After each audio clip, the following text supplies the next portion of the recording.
सबसे बड़ी खबर से। छोटे शहर की बड़ी कहानियां। हमने वो देखा जो अनकहा है। अब खबर आपकी उंगलियों पर,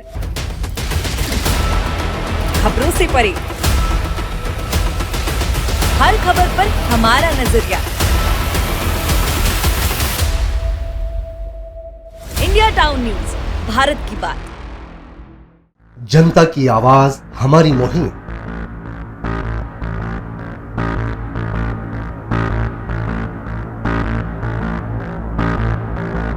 डिजिटल युग की नई आवाज। जनता का भरोसा, जनता की जीत, जनता का मत, ये सारी चीजें जब दावे करती है, हारती है, तो ईवीएम पर सवाल क्यों?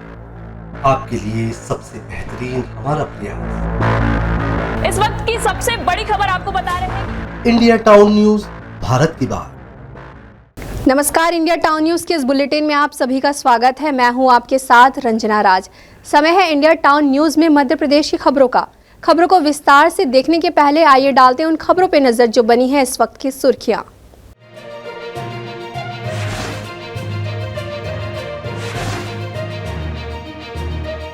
कर्ज में डूबा प्रदेश फिर लेगा कर्ज। मामा की लाडली बहना योजना ने बिगाड़ा बजट। अन्य योजनाओं को पूरा करने 4,100 करोड़ लेने होंगे उधार। भाजपा ने चुनाव से पहले की थी घोषणाएं। प्रदेश अध्यक्ष बनने के बाद जीतू पटवारी का पहला प्रदर्शन। भोपाल में कार्यकर्ताओं के साथ दिया सांसद सदस्यों को बर्खास्त किए जाने मुद्दे पर धरना। लोकतंत्र की हत्या का केंद्र पर लगाया आरोप। पुलिस की पहल, नगर सुरक्षा समिति के सदस्यों को बांटे गए ट्रैक सूट। रात के समय ठंड में होने वाली परेशानी पर थाना प्रभारी ने दिखाई मानवता। 20 सदस्यों को दिया तोहफा।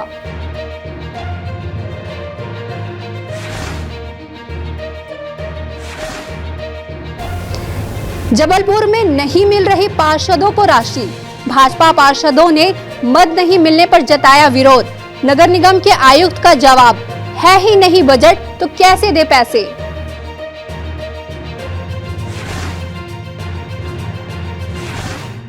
अब खबरें विस्तार से। शिवराज सरकार की सबसे पॉपुलर योजना लाडली बहना ने प्रदेश का बजट बिगाड़ दिया है। इस योजना को पूरा करने के लिए नवनियुक्त मोहन सरकार को 4,200 करोड़ का कर्ज लेना होगा। इसके साथ ही संविदा कर्मचारियों के बढ़ाए गए मानदेय को देने के लिए 1,500 करोड़ और अन्य योजनाओं के लिए भी 2,000 करोड़ का कर्ज लेना पड़ेगा। कर्ज में डूबा है मध्य प्रदेश। सरकार फिर एक नए कर्ज की तैयारी में है। लड़कों को स्कूटी दिए जाने, गैस सिलेंडर के दाम 450 रुपए करने, पंचायत कर्मियों की सैलरी बढ़ाए जाने जैसी कई तमाम घोषणाओं के कारण बजट गड़बड़ा गया है। दरअसल चुनावी सीजन में हुई घोषणाओं को पूरा करने के लिए मध्य प्रदेश सरकार को अगले 3 महीने में करीब 25,000 करोड़ का कर्ज लेना पड़ेगा। तब जाके सरकार अपनी चुनावी घोषणाओं को कुछ हद तक पूरा कर पाएगी। इधर प्रदेश सरकार पहले से ही 3,31,000 करोड़ की भारी कर्ज में डूबी हुई है। ऐसे में 25,000 करोड़ का यह नया कर्ज सरकार की सांसों को फुला सकता है, क्योंकि वित्तीय स्थिति के अनुसार सरकार 15,000 का करोड़ ले सकती है। जानकारी के अनुसार प्रदेश सरकार वर्ष 2023 में अब तक 40,000 करोड़ का कर्ज ले चुकी है। अभी हाल ही में 4,000 करोड़ का कर्ज प्रदेश सरकार ने आरबीआई के ऑक्शन के जरिए उठाया है। प्रदेश सरकार पर चल रहे पुराने लोन का मूलधन भी नए कर्ज से चुकाया जाएगा। ऐसे में अनुमान है कि वित्तीय वर्ष 2023-24 के समाप्त होने से पहले ही सरकार पर कर्ज बढ़कर 4.30 लाख करोड़ के आसपास पहुंच जाएगा। भोपाल से इंडिया टाउन न्यूज के लिए फरहान खान की रिपोर्ट। संसद से निलंबित किए गए सांसदों का मामला अब सड़कों तक आ गया है। कांग्रेस ने सांसदों के निलंबन पर शुक्रवार को प्रदेश व्यापी धरना प्रदर्शन किया। वहीं प्रदेश अध्यक्ष बनने के बाद जीतू पटवारी का यह पहला प्रदर्शन है। उन्होंने कहा अपने विरोध प्रदर्शन में कि यह लोकतंत्र की हत्या है। संसद के मौजूदा शीतकालीन सत्र के दौरान लोकसभा और राज्यसभा से विपक्ष के 144 सांसदों के निलंबन को लेकर विपक्षी दल आक्रोशित है। इसी सिलसिले में राजधानी भोपाल में जिला कांग्रेस कमेटी द्वारा शुक्रवार को धरना प्रदर्शन किया गया। नए कांग्रेस अध्यक्ष जीतू पटवारी ने अपना पहला प्रदर्शन किया। उन्होंने कहा कि भारत के लोकतंत्र की दुनिया में मिसाल दी जाती है, इसका अनुसरण कई देशों में किया जाता है। सत्ता और विपक्ष देश की उन्नति के लिए दो पटरियां हैं। आज भारत की चुनाव प्रणाली पर सवाल उठने लगे हैं। आधुनिक देशों ने ईवीएम को त्याग दिया है। आज देश में जिस तरह के चुनाव परिणाम आते हैं उस पर लोगों को भरोसा नहीं होता है। आज लोकतंत्र खतरे में है। आज पूरे देश में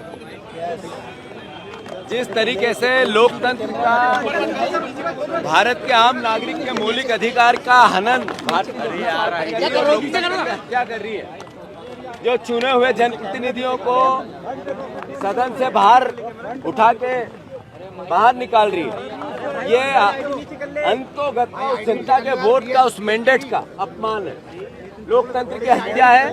और आने वाले समय में जिस तरीके का खतरा आम नागरिक के मौलिक अधिकारों का है, मैं मानता हूं कि अपने आप में हर नागरिक को चिंता करने का, भारतीय जनता पार्टी के विचार रखने वाले साथी को भी चिंता का विषय है कि आपने जो भारतीय जनता पार्टी को मत दिया और आदरणीय शिवराज सिंह के चेहरे पे मत दिया, उनका चेहरा बताया गया, और दूसरे को सामने लेके मुख्यमंत्री तानाशाही तरीके से बना दिया। एक्सेप्ट किया शिवराज जी ने, सारे विधायकों ने एक्सेप्ट किया, पर अल्टीमेटली लोकतांत्रिक प्रक्रिया नहीं हुई। जो सांसद चुन के गए उन सांसदों को जिस तरीके से बाहर निकाल दिया, उस क्षेत्र के नागरिकों के प्रश्नों का क्या हुआ, उनके सवालों का क्या हुआ, उस क्षेत्र का भारत के आम नागरिक की भावनाओं का क्या हुआ। ये अलोकतांत्रिक और लोकतंत्र की हत्या नहीं है तो क्या है। मोदी जी ने कहा था एक नया तरह का, एक अलग तरह का भारत हम बनाएंगे, एक अच्छे दिन लेके आएंगे, एक संपन्न राष्ट्र बनाएंगे। देश सबसे ज्यादा कर्ज में आ गया, देश सबसे बड़ा बेरोजगार हो गया, देश में बंटवारे की राजनीति से सत्ता हासिल करने लगे, आंतरिक और बाहरी लोकतंत्र की हत्या होने लगी, और आम नागरिक को लोकतंत्र पे से भरोसा, ईवीएम पे से भरोसा उठने लगा। ये क्या है? ये लोकतंत्र की हत्या नहीं है तो क्या है। भोपाल से इंडिया टाउन न्यूज के लिए फरहान खान की रिपोर्ट। मध्य प्रदेश के मंदसौर जिले में गीता जयंती के उपलक्ष्य में विश्व हिंदू परिषद व बजरंग दल के द्वारा विशाल शौर्य पथ संचलन ढोल नगाड़ों की धुन पर नगर के प्रमुख मार्गों से निकाला गया। वहीं इस पथ संचलन के दौरान रास्ते भर में राजनीतिक सामाजिक संगठनों के द्वारा जगह जगह पुष्प वर्षा कर स्वागत किया गया। शौर्य पथ संचलन में विश्व हिंदू परिषद के विभाग मंत्री अनुपाल सिंह झाला, बजरंग दल प्रांत सह संयोजक अर्जुन गहलोत के बौद्धिक उद्बोधन उपरांत नाहरगढ़ नगर के प्रमुख मार्गों में होते हुए शौर्य पथ संचलन निकाला गया। इस दौरान पूरे पथ संचलन में सैकड़ों की संख्या में कार्यकर्ता गणवेश में शामिल रहे, अनुशासन का परिचय भी दिया। पथ संचलन में विश्व हिंदू परिषद व बजरंग दल के कार्यकर्ता हाथों में दंड व शस्त्र लेकर जय जय श्री राम का उद्घोष करते हुए निकले, जिससे पूरा नगर जय श्री राम के नारों से गूंज उठा। शौर्य पथ संचलन का नगर में अनेकों स्थानों पर भव्य स्वागत किया गया। इस दौरान बड़ी संख्या में कार्यकर्ताओं ने भाग लिया। मंदसौर से इंडिया टाउन न्यूज के लिए ललित शंकर धागड़ की रिपोर्ट। एक युवती ने मकान मालिक पर कराया जानलेवा हमला। दरअसल मकान मालिक ने एक युवती को मकान किराए पे दिया था, जहां आए दिन असामाजिक तत्वों का डेरा लगा रहता था। वहीं मकान मालिक ने इस बारे में युवती से पूछा तो युवती ने बदमाशों से उसकी पिटाई करवा दी, जिसके बाद मकान मालिक ने थाने में शिकायत दर्ज कराई है।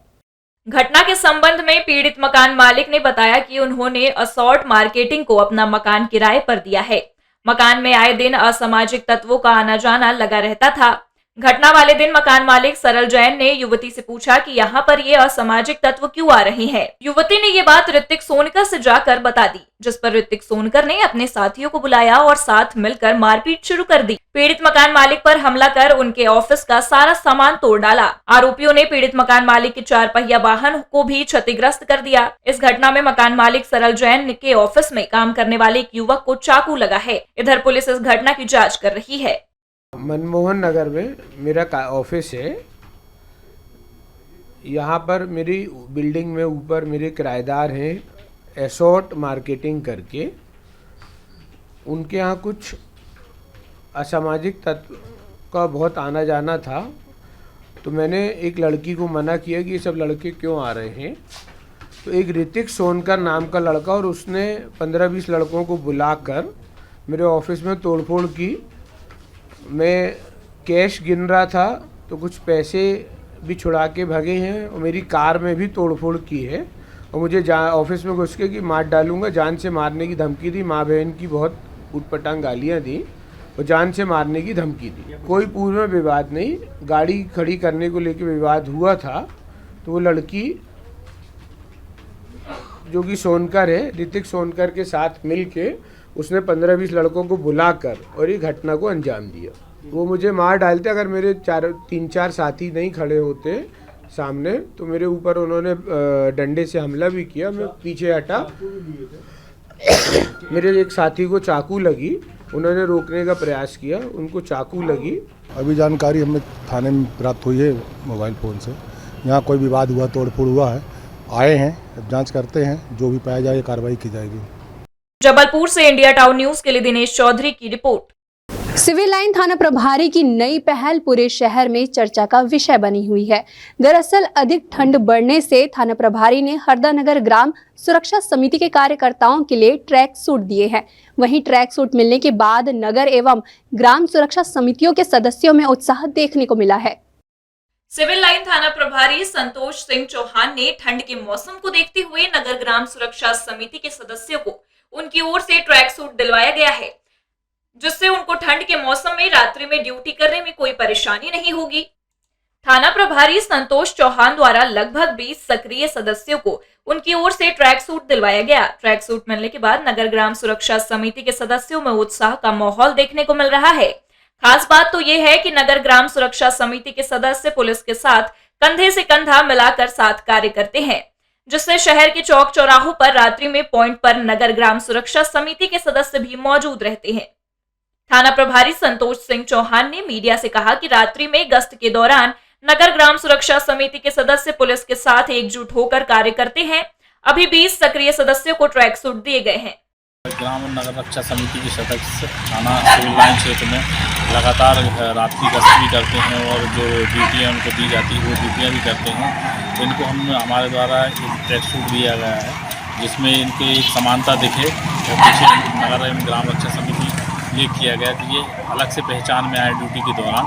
इसलिए और रात्रि में चूँकि सर्दी भी पड़ रही है तो रात्रि गश्त के दौरान इसका उपयोग कर सकते हैं। इधर नगर ग्राम सुरक्षा समिति के जिला अध्यक्ष भैयालाल राठौर ने मीडिया से बात करते हुए कहा कि सिविल लाइन थाना प्रभारी संतोष सिंह चौहान ने रात्रि में ड्यूटी के दौरान नगर ग्राम सुरक्षा समिति के सदस्यों को ठंड से बचने के लिए ट्रैक सूट दिए गए। उन्होंने कहा कि ऐसे थाना प्रभारी सभी जिले में हो।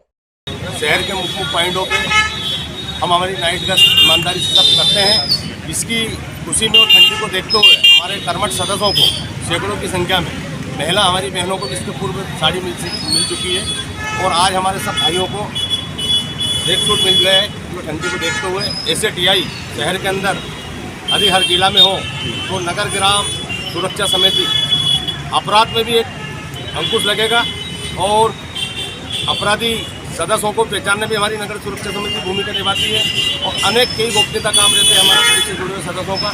हम पुलिस बल के साथ ईमानदारी से सहयोग करते हैं। जय हिंद, जय भारत। हरदा से इंडिया टाउन न्यूज के लिए राजेंद्र बिल्लौरे की रिपोर्ट।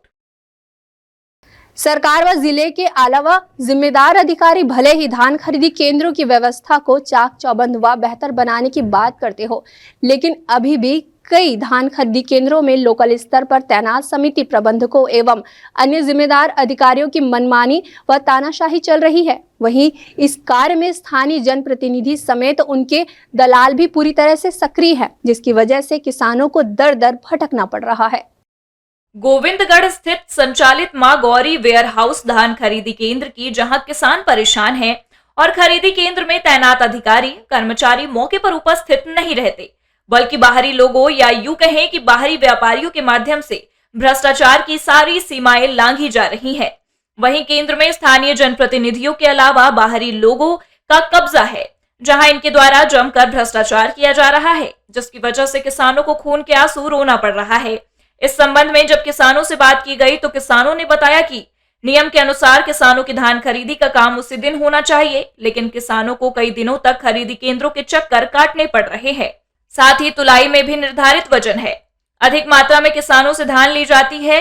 यही नहीं, नियम विरुद्ध तरीके से तुलाई के नाम पर भी किसानों से 15 से 18 रुपए तक लिए जा रहे हैं। और खरीदी केंद्रों में पीने के पानी से लेकर किसी भी प्रकार की सुविधा व इंतजाम नहीं किए गए हैं।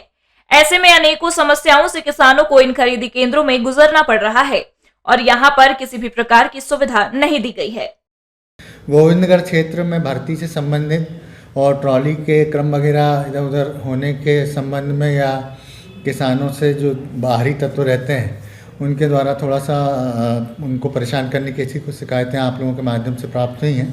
मैं ये जिला प्रशासन रीवा की तरफ से आपको विश्वास दिलाता हूँ कि हम इन शिकायतों की गंभीरता से जांच करेंगे और इस जांच में जो भी लोग दोषी पाए जाएंगे उनके खिलाफ कड़ी से कड़ी कार्रवाई हम लोग करेंगे और जो हमारे निर्धारित सिद्धांत हैं, शासन के निर्धारित सिद्धांत हैं, उनके अनुरूप बेहतर माहौल में धान खरीदी कराने का प्रयास हम लोगों का रहेगा। रीवा से इंडिया टाउन न्यूज के लिए मोहम्मद शमीम सौदागर की रिपोर्ट। लोकसभा राज्यसभा के 144 सांसदों के निलंबन के विरोध में जिला कांग्रेस कमेटी शिवपुरी ने गांधी पार्क के गांधी समाधि स्थल पर विरोध प्रदर्शन किया। वहीं कांग्रेस ने भाजपा पर संसद में बिल को पास कराने को लेकर साजिश रचने का आरोप लगाया है। विरोध प्रदर्शन में इंडिया अलायंस पार्टियों की बैठक में सर्वसम्मति से पारित करने के निर्णय अनुसार देश के सभी प्रदेश में कांग्रेस इकाइयों द्वारा भाजपा सरकार के खिलाफ प्रदेश एवं जिला स्तर पर विरोध प्रदर्शन किया गया। किए गए विरोध प्रदर्शन में जिला व शहर कांग्रेस अध्यक्ष, जिला प्रभारी, विधायक एवं पूर्व विधायक, मोर्चा संगठन और विभाग के अध्यक्ष मौजूद रहे। राज्यसभा से 147 विधायकों का निलंबन, एक साथ 147 विधायक सांसदों को विधायक निलंबन तुम्हारी तैयारी हो गई थी, असंवैधानिक तरीके से किया है अध्यक्ष ने, उसका हम विरोध कर रहे हैं। और हमारे सांसदों को बाहर करके आपने तमाम ऐसे विधेयक थे जो उन्होंने पास करा लिए, जिन पर चर्चा भी नहीं हो पाई। उनका कहीं ना कहीं षड्यंत्र था, षड्यंत्र पूर्वक उनको निकाले गए, इसका हम विरोध करते हैं। सबसे पहले प्राथमिकता सर्कुलर डैम है, जो कि भाजपा के बड़े बड़े राष्ट्रीय नेता 2-3 बार उनका भूमि पूजन कर गए, लेकिन मुझे विश्वास है कि मैं भले विपक्ष में हूँ और हमारे कार्यकाल में सर्कुलर डैम पूरा होगा। इसके अलावा मूलभूत समस्याएं पानी, लाइट और रोड है, और जो भी इसके अलावा जो भ्रष्टाचार वहाँ फैला हुआ है, नशा मुक्ति भी करना, वहाँ पे नशे का भी है, अवैध रूम में जो कि वहाँ नशा का काम चला उसे बंद कराना है, और आखिरी व्यक्ति तक पहुँच के उसकी समस्या से उनका समाधान करना है। धरना प्रदर्शन में पोहरी विधायक कैलाश कुशवाहा ने कहा कि वर्षों से सर्कुलर डैम के नाम पर क्षेत्र में भाजपा राजनीति करती आ रही है। उनकी प्राथमिकता रहेगी कि डैम का कार्य उनके कार्यकाल में पूरा हो जाए। इसके अतिरिक्त क्षेत्र को भ्रष्टाचार और नशे का अड्डा बनाकर रखा गया था, दोनों को ही खत्म करने के प्रयास उनके द्वारा शुरू कर दिए गए हैं। शिवपुरी से इंडिया टाउन न्यूज के लिए कुलदीप गुप्ता की रिपोर्ट। बुरहानपुर में जिला कांग्रेस कमेटी ने शुक्रवार को एसडीएम कार्यालय पहुंचकर राज्यसभा और लोकसभा से विपक्षी सांसदों को निलंबित किए जाने पर विरोध दर्ज कराया है। वहीं उन्होंने एसडीएम को राष्ट्रपति के नाम ज्ञापन दिया है। लोकसभा की सुरक्षा में हुई चूक के बाद विपक्ष द्वारा राज्यसभा और लोकसभा में हंगामा किया जा रहा था, जिसके बाद कांग्रेस सहित विपक्षी दलों के सांसदों को निलंबित करने के बाद कांग्रेस द्वारा प्रदेश भर में जिला स्तरीय विरोध प्रदर्शन करने के निर्देश मिले थे, जिसके चलते जिला कांग्रेस कमेटी द्वारा भी बुरहानपुर एसडीएम कार्यालय पहुंचकर सांसदों के निलंबन का विरोध करते हुए ज्ञापन देकर सांसदों का निलंबन वापस लेने की मांग की गई। बुरहानपुर से इंडिया टाउन न्यूज के लिए मोहम्मद वसीम की रिपोर्ट। वक्त तो चला है एक छोटे से ब्रेक का, खबरें और भी है, बने रहिए इंडिया टाउन न्यूज के साथ। मिलिए सबसे बड़ी खबर से। छोटे शहर की बड़ी कहानियां, हमने वो देखा जो अनकहा है। अब खबर आपकी उंगलियों पर, खबरों से परे, हर खबर पर हमारा नजरिया। इंडिया टाउन न्यूज, भारत की बात। जनता की आवाज हमारी मुहिम।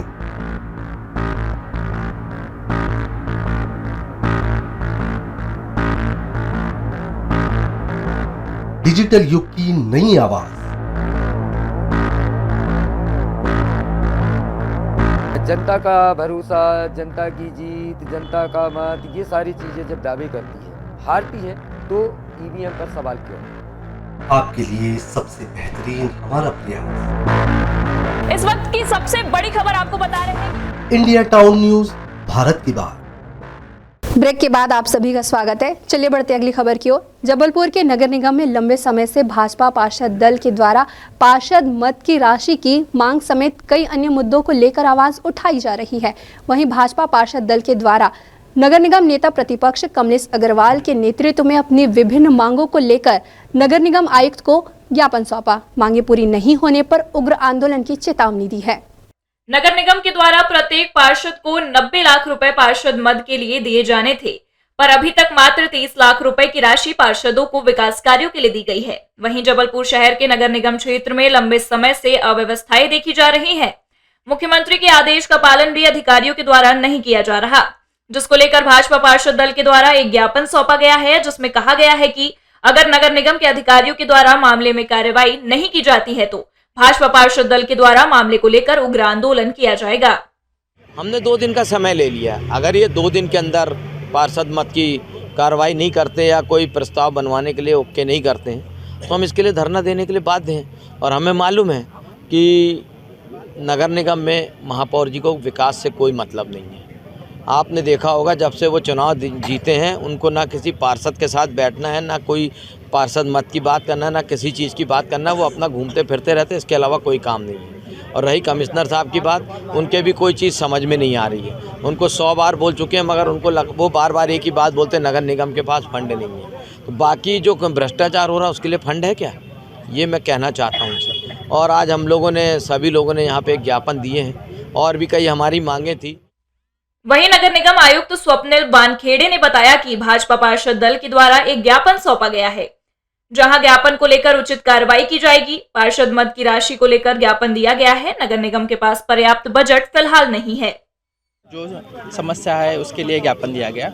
पहला एक पार्षद मद के काम, दूसरा उसके साथ साथ जो माननीय मुख्यमंत्री जी ने अभी जो नियम निकाला था मध्य प्रदेश शासन द्वारा कि मंदिर मस्जिद में लाउड स्पीकर नहीं चलना चाहिए, उसके बारे में। और जो जनरल समस्या है जैसे लाइट की और जल की समस्या है उसके बारे में ज्ञापन दिया है। बजट को लेकर भी कुछ चर्चा हुई? जी, बजट के लिए पार्षद मद का बजट के लेके चर्चा हुई है और हम यहाँ से जितना भी बजट पॉसिबल होगा वो पार्षद मद को स्वीकार किया जाएगा।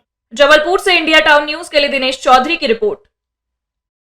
जबलपुर संसद के शीतकालीन सत्र में लोकसभा और राज्यसभा में कांग्रेस सहित विपक्ष के 144 सांसदों के निलंबन पर विरोध में शुक्रवार को जबलपुर सहित समूचे प्रदेश भर में कांग्रेस ने सड़कों पर उतरकर प्रदर्शन किया और धरना दिया। वहीं कांग्रेसियों ने कहा कि भाजपा के इस तानाशाह रवैये को बर्दाश्त नहीं किया जाएगा। संसद के शीतकालीन सत्र में लोकसभा और राज्यसभा में विपक्ष ने जमकर हंगामा किया है। संसद में स्मोक पाइप लेकर घुसे युवकों के मामले को सुरक्षा में चूक का मामला मानते हुए सांसदों ने देश के गृह मंत्री अमित शाह एवं प्रधानमंत्री नरेंद्र मोदी से जवाब देने की मांग की, जिस पर सदन में बीते कई दिनों से हंगामे और गतिरोध के बीच 144 सांसदों के खिलाफ एक्शन लिया गया और इन सांसदों को पूरे सत्र के लिए निलंबित कर दिया गया है। 142 सांसदों को बाहर निकालकर निलंबित करके जो कार्य भारतीय जनता पार्टी की सरकार ने किया है, अत्यंत निंदा करते हैं हम लोग उसकी। लोकतंत्र को खत्म करने का प्रयास भारतीय जनता पार्टी इस देश में कर रही है और ये इसका भरसक विरोध हम सब पूरे देश में करेंगे, आगे भी करेंगे। आज पूरे मध्य प्रदेश में प्रदेश कांग्रेस कमेटी के आह्वान पर शहर जिला कांग्रेस कमेटी के द्वारा जबलपुर में धरना प्रदर्शन किया जा रहा है। इस तरीके से लोकतंत्र को तार तार करना, आवाज़ अगर लोग उठाना चाहते हैं, अपनी बात को रखना चाहते हैं, संसद भवन के अंदर अगर जहरीली गैस या उस तरीके का कोई चीज़ या बम जैसी कोई चीज़ अगर अंदर पहुंच जाए इतने आसानी से, उस पर अगर सांसद बोल भी ना सकें तो यह हिटलर शाही जो है ज़्यादा दिन तक चलने वाली नहीं है। हम सब इसका विरोध करते हैं और आज धरना प्रदर्शन से हम लोग अपना संदेश दे रहे हैं। जबलपुर में कांग्रेस के विधायक पूर्व मंत्री लखन घनघोरिया एवं जिला कांग्रेस कमेटी के अध्यक्ष एवं महापौर जगत बहादुर सिंह अन्नू ने लोकसभा और राज्यसभा से कांग्रेस के सांसदों को निलंबित करने की घटना को लोकतंत्र के विरुद्ध बताया और इसे भाजपा की हिटलरशाही करार देते हुए कहा कि कांग्रेस भाजपा के इस तानाशाह रवैये को बर्दाश्त नहीं करेगी। लोकतंत्र के मंदिर में संसद भवन में यदि प्रश्न पूछना गलत है तो फिर सड़कों पे को उतरना पड़ेगा। जब संसद अंधी बहरी गूंगी हो जाए तो फिर सड़कों पे आवाज़ टूटती है। और ये हो गया इतना बड़ा लोकतंत्र के इतिहास में, इतना बड़ा अन्याय कभी नहीं हुआ जो अब हुआ है। 147-48 सांसदों को निष्कासित करना मतलब फासिस्टवाद की भी हद हो गई। तानाशाह नादर था, सारे शाह इकट्ठे हो गए और लोकतंत्र का गला घोंट रहा है। ये कांग्रेस का एक एक कार्यकर्ता और विपक्ष लोकतांत्रिक मूल्यों की रक्षा के लिए सड़कों पे है और ये भारतीय जनता पार्टी के लोग और सरकार में बैठे लोग जो अति अहंकार में वो इस बात को समझ लें। जबलपुर से इंडिया टाउन न्यूज के लिए दिनेश चौधरी की रिपोर्ट। डिंडोरी जिले के किसानों ने सरकार के द्वारा चुनाव में किए गए वादे पूरे नहीं होने पर अपनी नाराजगी जताई है। वहीं जिला कलेक्टर को मुख्यमंत्री के नाम ज्ञापन सौंपे गए ज्ञापन में किसानों ने सरकार से मांग की है कि भारतीय जनता पार्टी के द्वारा चुनाव के दौरान जो घोषणा की गई थी उसे पूरा करे। आपको बता दें कि किसानों को धान का समर्थन मूल्य 3100 रुपए व गेहूं का 2700 रुपए प्रति क्विंटल होगा और किसानों को इस दर से सरकार भुगतान करेगी। 2023 में प्रचंड बहुमत के साथ सरकार बनने पर भी वादे के मुताबिक धान का मूल्य नहीं दिया जा रहा है। धान 2183 रुपए प्रति क्विंटल की दर से खरीदा जा रहा है, जो कि किसानों के साथ वादा खिलाफी व अन्याय है। सरकार बनने के बाद भाजपा सरकार किसानों से किए वादों के अनुसार निर्धारित दर पर धान की खरीदी नहीं कर रही है, जिससे प्रदेश भर में किसान नाराज और मायूस हैं। डिंडोरी से इंडिया टाउन न्यूज के लिए अमित सेन की रिपोर्ट। खरगोन पुलिस को बड़ी सफलता हाथ लगी है। दरअसल अंतर्राज्यीय चड्डी बनियान गैंग के 7 सदस्यों को पुलिस ने गिरफ्तार किया है, जिनके पास से 2 पिस्टल, जिंदा कारतूस, एक मारुति कार और 7 मोबाइल जब्त किया गया है। वहीं इस मामले को लेकर एसपी धर्मवीर सिंह यादव ने मीडिया के सामने खुलासा किया है। जो बड़वा में जो इंडस्ट्रियल एरिया है उसमें 3 वारदातें हुई थी, जिसमें फैक्ट्री में घुस के तीनों ही फैक्ट्रियों में नकबजनी घटनाएं हुई थी। पुलिस के पास जो इन्फॉर्मेशन थी कि इसमें बाहरी गैंग हो सकता है, लेट नाइट एसडीओपी मंडलेश्वर और उनकी टीम को सूचना मिली कि एक दाहोद का गैंग है और वो गैंग खरगोन में दोबारा से कोई बड़ी वारदात करने की प्लानिंग बना रहा है। उस इन्फॉर्मेशन के आधार पर थाना प्रभारी मंडलेश्वर दीपक यादव और हमारी साइबर टीम के प्रभारी सुदर्शन, इनकी टीम ने कंबाइंड रेड की और रेड के दौरान इसमें 7 आरोपी गिरफ्तार हुए हैं। ये 7 ही आरोपी दाहोद और गुजरात के रहने वाले हैं। इनमें से एक आरोपी वो है जो लास्ट ईयर जो जिनिंग मिल में घटना हुई थी उसमें भी आरोपी रहा है। इस प्रकार पूरे ऑपरेशंस में 7 आरोपी इंटर स्टेट गैंग के महत्वपूर्ण क्रिमिनल्स हैं। इनके पोजेशन से अवैध हथियार भी जब्त हुए हैं।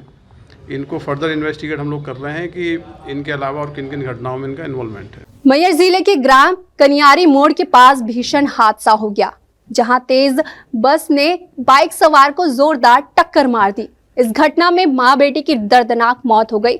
वहीं पुलिस मौके पर पहुंची। पुलिस मामले की जांच में जुट गई है। मध्य प्रदेश के मैहर जिले के नादान थाना क्षेत्र के अंतर्गत कनियारी ग्राम में बीती शाम एक दर्दनाक सड़क हादसा हुआ, जहां शुक्ला ट्रेवल्स की तेज रफ्तार बस ने सड़क किनारे खड़े बाइक सवार को कुचल दिया। इस दुर्घटना में मां बेटे की मौत हो गई। मृतक का नाम अरुण साकेत व मृतिका रज्जू साकेत निवासी सतना के बताए जा रहे हैं। मौके पर मौजूद स्थानीय लोगों ने मामले की सूचना पुलिस को दी।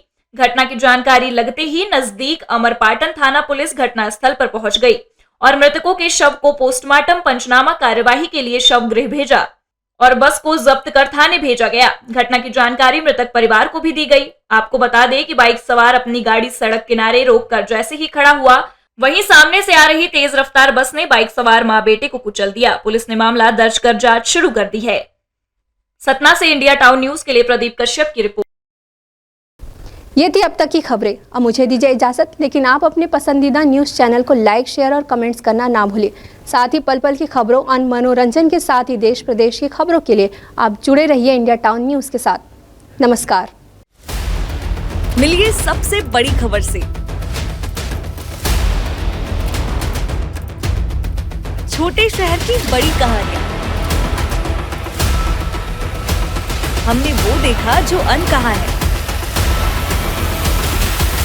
अब खबर आपकी उंगलियों पर, खबरों से परे,